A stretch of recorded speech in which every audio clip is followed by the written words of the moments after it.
ሰላም ውድ አድማጮቻችን የእንግሊዝ ፕሪሚየር ሊግ 36ቱ ሳምንቶች ተጠናቀዋል። 37ኛና 38ኛ ሳምንት ነው የሚጠበቀው።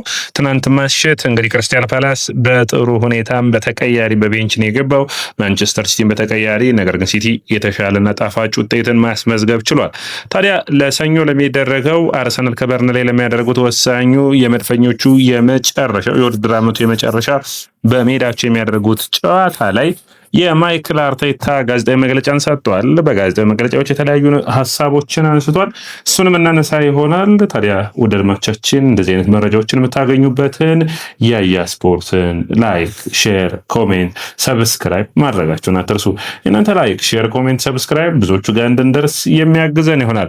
እንግዲህ ማይክል አርቴታን የትናንትናውን ጨዋታ እንዴት አየኸው፣ በውጤቱ ምን ተሰማ በሚል ነው የተጀመረው። ማይክል አርቴታ በጣም አስደሳች መልስ ነው የተመለሰው። ሁሉ ነገር በእኛ እጅ ነው ያለው፣ የእኛን ጨዋታ ማሸነፍ ላይ ብቻ ነው የምናተኩረው የሚል አስተያየቱን ሰጥቷል። የኛ ዝግጅት የበርንሌውን ጨዋታ ለማሸነፍ ነው፣ ትኩረታችን ሙሉ በሙሉ በርንሌን ማሸነፍ ላይ የሚሆን ይሆናል የሚል አስተያየቱን ሰጥቷል። የቤን ዋይትን ጉዳት በሚመለከትም ጥያቄ ቀርቦለት ነበር። ቤን ዋይት በጉዳት አጠኗል። አሁን ስብስብ ውስጥ የለም። እንግዲህ ለቀጣዩ ለአርሰናል ለቀጣይ ዓመት ማለት ነው ቅድመ ውድድር ጨዋታዎች ይደርሳሉ የሚለው ነው የሚያሳስበን። የዓለም ዋንጫ የመድረስን ያለመድረስ ጉዳይ ላይ በእኛ እጅ አይደለም የሚል አስተያየቱን ሰጥቷል። እንግዲህ በእያንዳንዱ ጨዋታዎች አለ ማይክል አርቴታ ማሸነፍ ቅድሚያ የሚሰጠው ተግባር ነው። እንደ ቡድን በእያንዳንዱ ፍልሚያዎች ውስጥ ማሸነፍ የምንችል ከሆነ ሁኔታዎችን በራሳችን እንወስናለን የሚል አስተያየቱን ሰጥቷል። ማይክል አርቴታም ይህንን አስተያየት ሲሰጥ ቴሪ ዳንኤል ሄንሪ ትናንት ምሽት የሰጠው አስተያየት ነበር። አርሰናል የሲቲን ጨዋታ መከታተል የለበትም። ጨዋታዎቹን በራሱ አሸንፎ የፍጻሜ ጨዋታውን የሚሆኑትን እነዛን ቀጣይ ሁለቱን ጨዋታዎች ማሸነፍ የሚችል ከሆነ ዋንጫውን ማሸነፍ ይችላል። ስለዚህ ትኩረቱን እዛ ላይ ማድረግ እንዳለበት ቴሪ ዳንኤል ሄንሪ አስተያየቱን ሰጥቶ ነበር። ነገር ግን አንድ መረሳት የሌለበት ነጥብ እዚህ ጋር አብሮ መነሳት የሚጠበቅበት አርሰናሎች ብዙ የአርሰናል ደጋፊ ዋንጫው ቀድሞ እንዲያረጋግጡ የፈለጉበት ምክንያት በኔ እይታ የአውሮፓ ቻምፒዮንስ ሊግ ጨዋታውን በሚገባ ትኩረት ሰጥቶ ለመዘጋጀት ነው። ታዲያ ያንን እድል በሚገባ የሚያገኙ አይመስልም። አሁን ግን ማንቸስተር ሲቲ እስከ መጨረሻው ህቅታ ድረስ አርሰናልን የሚፎካከር ይሆናል። ሌላኛው እንግዲህ ማይክል አርቴታ የተጠየቃቸው ጥያቄዎች አንዱ እንግዲህ በአርሰናል በኤሚሬትስ የሚያደርገው የውድድር ዓመቱ የመጨረሻ ጨዋታ ነው ወይም ደግሞ 19ኛው የእንግሊዝ ፕሪሚየር ሊግ ጨዋታ ነው በሜዳው የሚያደርገው። ታዲያ ስለዛ ምን አስተያየት አለ ተብሎ ጠይቀው ነበር። በደጋፊዎቻችን ፊት ከፍተኛውን አቀባበል እንደሚጠብቀን፣ የተሻለ ፐርፎርማንስ እንደምናሳይ አስተያየቱን ሰጥቷል። መጨረሻ ጊዜ አትሌቲኮ ማድሪድን ሲያሸንፉ ነበር በዛ ሜዳ ላይ የተጫወቱት። ያ ደግሞ ምሽት ወደ አውሮፓ ቻምፒዮንስ ሊግ ፍጻሜ የደረሱበት ስለነበር በሚገባ በአስደሳች ሁኔታ እንዳከበሩት ይታወቃል። አሁንም በድጋሚ ያንን የሚያከናውኑት ይሆናል ተብሎ ይጠበቃል። ካላፊዮሪን በሚመለከት ጉዳቱ ምን ያክል ነው የሚል አስተያየቶችን ተጠይቆ ነበር። ካላፊዮሪን በሚመለከት በሚቀጥሉት ቀናቶች የሚታይ ይሆናል። ለበርንሌው ጨዋታ ይደርሳል አይደርስም የሚለውንም በሚገባ የምናይ ይሆናል የሚል አስተያየቱን ሰጥቷል። ሞስኬራን በሚመለከት የአርሰናል ቀይ መስመር ተመላላሹ እንግዲህ ቤን ዋይት እና ቲምበርን መጎዳታቸውን ተከትለው ሞስኬራ በበርንሌውም በፓላሱም ጨዋታ ይህንን ቦታ የመሸፈን ግዴታ ውስጥ ሊወድቅ ይችላል። ነገር ግን ማይክል አርቴታ ማንን ታሰልፋለህ ተብሎ ተጠይቀው በዘንድሮ ምንም አይነት ውሳኔዎች ላይ አንደርስም፣ ጨዋታዎችንና እንደ ጨዋታዎቹ አመጣጥ ነው የምንወስነው። ከዚህ በፊት የተለያዩ ተጫዋቾችን ተጠቅመናል፣ እንደ ተቃራኒ ቡድናችን ሁኔታ የሚወሰን ይሆናል የሚል አስተያየቱን ሰጥቷል። ለምሳሌ ባለፈው በዌስትሃሙ ጨዋታ ዲክላን ራይስን አሰልፈን ነበር፣ ነገር ግን በጣም ከባድ ተቃውሞ ነበር ያጋጠመን። ነገር ግን መርሳት የሌለባችሁ በብራይተኑ ጨዋታ ላይ በዚህ ቦታ ላይ በጥሩ ፐርፎርማንስ ቤን ዋይት ተሰልፎ ነበር የሚል አስተያየቱንም ሰጥቷል። ሌላኛው እንግዲህ መነሳት የሚጠበቅበት አርሰናል በቀኝ መስመር ላይ ራይስን፣ ፓርቴን እንዲሁም ደግሞ ሪካርዶ ካላፊዮሪን በተለያዩ ጊዜያቶች ተጠቅመዋል። አምና በተለይ የጨዋታዎቹን መጨረሻውን የፓሪስ ሰን ጀርመንን በሊግ ፎርማቱ ላይ በቻምፒዮንስ ሊጉ ፒኤስጂን 2-0 አርሰናል ሲያሸንፍ ካላፊዮሪ ለ5 ደቂቃ ያክል በዛ ቦታ ተሰልፎ ነበር። ነገር ግን አሁንም ማይክል አርቴታ የቀኝ መስመሩን የተለያዩ ተጫዋቾች የመሸፈን እድል ሊያገኙ ይችላሉ። ነገር ግን በወጥነት በፐርፎርማንስ ረገድ ማን በሚገባ ይሸፍኗል የሚለው ወሳኝ ነጥብ እንደሆነ አንስቶታል። ሌላኛው እንግዲህ አርሰናልን በሚመለከት የኢትሃዱ ጨዋታ በኋላ አርሰናል በሚገባ ነበር የተሻሻለው፣ ለዛም መልሳችሁ ምን ነበር የሚል ነው። በኢትሃዱ ጨዋታ ላይ ጥሩ ፐርፎርም አድርገናል።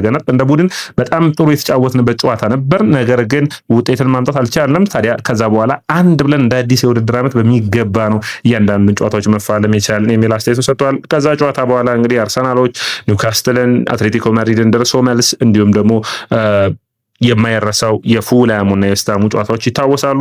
በተለይ አርሰናል የመከላከል ቅርጽ በሚገባ የተሻሻለበት እንደነበር የሚታወስ ነው።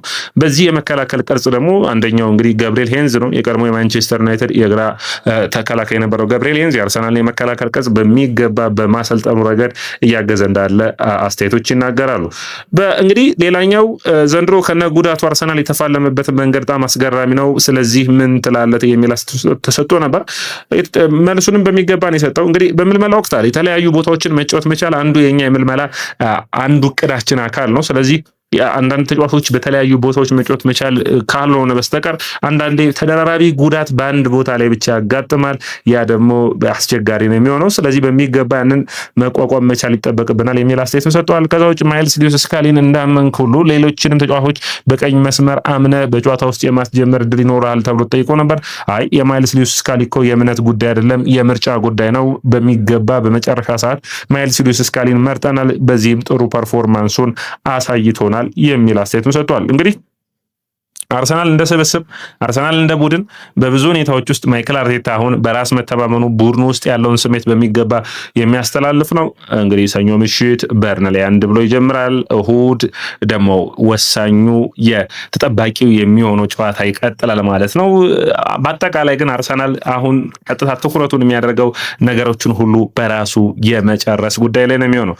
ወደ አድማጮቻችን ሌሎች መረጃዎችን ላድርሳችሁ። እንግዲህ በወቅታዊ ብቃት በተለያዩ ሁኔታዎች ውስጥ የተለያዩ ተጫዋቾችን እናደንቃለን። ነገር ግን እግር ኳስ በተለያዩ ሁኔታዎች ደግሞ የተለያዩ ተጫዋቾችን ማሳየቱን እንደቀጠለ ነው። ታዲያ በዝውውር መስኮቶች ውስጥ አንዱ ከሚነሱት ውስጥ እንግዲህ አንድ ሰው አርሰናል እንደዘገበው ከሆነ ዴቪድ ራያን በሚመለከት ነው። ተጨማሪ 1 ዓመት ኮንትራት እንትኑ ላይ እንዳለና ኮንትራቱ ላይ እንዳለ ያ ማለት እስከ 2029 አርሰናል ቤት የመቆየት ኮንትራት እንዳለው ተናግሯል። ሌላኛው ሞርጋን ሮጀርስን በሚመለከት አርሰናሎች የዚህ ተጫዋች ፈላጊ እንደሆኑ ይታወቃል። ነገር ግን አሁንም ቢሆን የሞርጋን ሮጀርስ ይልቅ አርሰናል አውት ኤንድ አውት የመስመር ተጫዋች አያስፈልገውም የሚለው ሌላኛው ጥያቄ ነው የሚሆነው። እንግዲህ አርሰናል በ10 ቁጥር ቦታ ላይ የሚጫወት ወደ ግራ መስመር መውጣት የሚችል እንደ ብሪቼዜ አይነት ተጫዋች አላቸው። የሞርጋን ሮጀርስና የኤዜ መመሳሰል አይመጣም ወይ የሚል ትልቁ ጥያቄ ነው። ነገር ግን አርሰናሎች ከመስመሮችም የተነሱ ቢሆንም ከሳጥን ውጭ ጎሎችን ማስቆጠር የሚችሉ ተጫዋቾችን ማብዛት ይፈልጋሉ።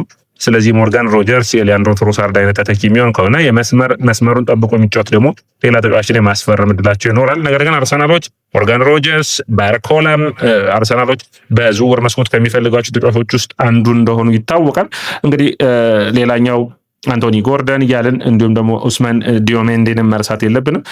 አንዱን የማስፈረም እድላቸው ሰፊ እንደሆነ ግን የሚጠበቅ ነው የሚሆነው። የማይክል አርቴታ ኮንትራት እንግዲህ ከአርሰናል ጋር እስከ 2029 ይህንን ኮንትራት የሚፈርም ከሆነ ማይክል አርቴታ በአርሰናል ቤት 10 ዓመታትን የሚቆይ ይሆናል።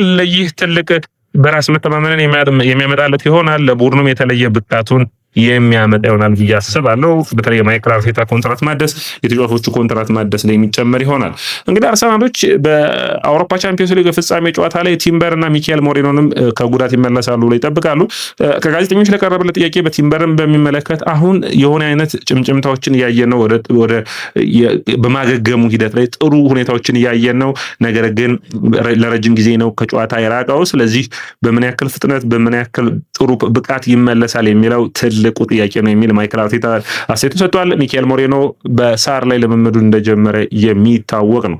እንግዲህ አርሰናልን በሚመለከት ሌላ ምንም አዲስ የጉዳት ዜና የለም። ሁሉ ተጫዋቾች በጥሩ ፐርፎርማንስ ላይ ይገኛሉ የሚል አስተያየቱን ሰጥቷል። አርሰናልን በሚመለከት እንግዲህ አርሰናሎች ያላቸው የገንዘብ አቅም ከጊዜ ወደ ጊዜ እየጨመረ ይገኛል። አሁን ደግሞ ቪዚት ሩዋንዳ የሚለውን የማሊያ ላይ የጎን ማሊያ ስፖንሰራቸውን በዴይሊ በሚባል 2026-27 ጀምረው ከዚህ ዓመት የመጨረሻዎቹ ጨዋታዎች ጀምሮ የሚያደርጉት ይሆናል። ዲል የሚባል ማሊያ ስፖንሰር ማለት ነው። ከፍተኛ ክፍያን ከዚህም የሚያገኙ ይሆናል። ስለዚህ ለመድፈኞቹ ለዝውውር መስኮት ላይ በጣም ወሳኝ ነው የሚሆኑት እነዚህ የስፖንሰር ስምምነቶች።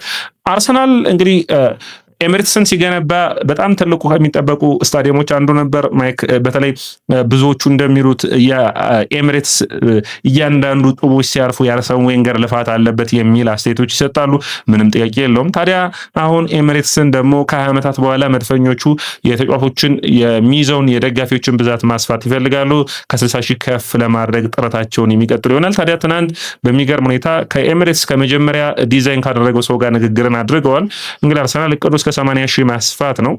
ይህ የሚሆን ከሆነ ግን አርሰናል ለአንድ ዓመትም የሚሆን ያክል ከኤምሬትስ ወጦ በዌምብሌይ ሲጫወት ልናየው የምንችልበት እድል እንደሚኖር መረጃዎች ያሳያሉ። ወደ አድማጮቻችን የስፖርት ነው አርሰናል የሚመለከቱ በየዕለቱ የ10 ደቂቃው መረጃዎችን ማድረሳችሁ ይሆናል። ታዲያ የስፖርትን ላይክ፣ ሼር፣ ኮሜንት፣ ሰብስክራይብ ማድረጋችሁን አትርሱ።